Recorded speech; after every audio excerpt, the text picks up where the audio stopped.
భయ్యా ఏంటి భయ్యా వీడు ఇప్పుడు రాత్రి బండి మీద ఈ టైంకి ఎక్కడికి వెళ్తున్నారా అని చూస్తున్నాను. షాప్కే భయ్యా. కస్టమర్ అయితే మనకు కాల్ చేసి అన్న మొబైల్ వెళ్ళిపోయిందన్న అర్జెంట్ రిపేర్ చేసి ఇవ్వాలన్నాడు. సో చూస్తే ఇది వచ్చేసి మోటో G85 మోడల్ అండి. చూసుకోవచ్చు. సార్ అనేది బ్యాంక్ ఎంప్లాయ్ అండ్ మన రెగ్యులర్ కస్టమర్. లాస్ట్ టైం కూడా వివో V29 మొబైల్ అయితే రిపేర్ చేసుకోవడం అయితే జరిగిందండి. మన దగ్గర 100% ఒరిజినల్ డిస్ప్లే.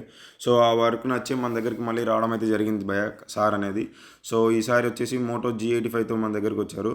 సో ఇది అనేది 100% ఒరిజినల్ డిస్ప్లే విత్ ఫ్రేమ్ తెప్పించి వేయడం అయితే జరిగింది. మీరు చూసుకోవచ్చు మనం అనేది న్యూ డిస్ప్లే ప్రాపర్గా టెస్ట్ చేస్తున్నామండి. అండ్ 32 టెస్ట్ పాయింట్స్ దాటిన తర్వాత మనం అనేది డిస్ప్లే వేసేయడం అయితే జరుగుతుందండి. ఇది వచ్చేసి ఓల్డ్ డిస్ప్లే. మనం అనేది న్యూ డిస్ప్లేకి ప్రతి పార్ట్ ఇన్స్టాల్ చేశాక ప్రాపర్గా స్క్రూస్ అనేది కూడా ఫిక్స్ చేసి ఇస్తున్నాం. చూసుకోవచ్చు మీరే. అండ్ ఇది వచ్చేసి 100% ఒరిజినల్ డిస్ప్లే. మనం అయితే 3 months వారంటీ ప్రొవైడ్ చేసాము. మీరే చూసుకోవచ్చు. ఫింగర్ ప్రింట్ కూడా చాలా యాక్యురేట్గా వర్క్ అవుతుంది. సో చూడొచ్చు మీరే. సో ఈ రీల్ అయితే మన ఫ్యామిలీకి కానీ ఫ్రెండ్స్కి అయితే షేర్ చేయండి మామ. ఇలాంటి ప్రాబ్లమ్స్ ఉంటే కింద ఉన్న వాట్సాప్ నెంబర్కి అయితే మెసేజ్ చేయండి ఎస్టిమేషన్ కోసం. సరే మరి అయితే వచ్చేస్తాము. బాయ్.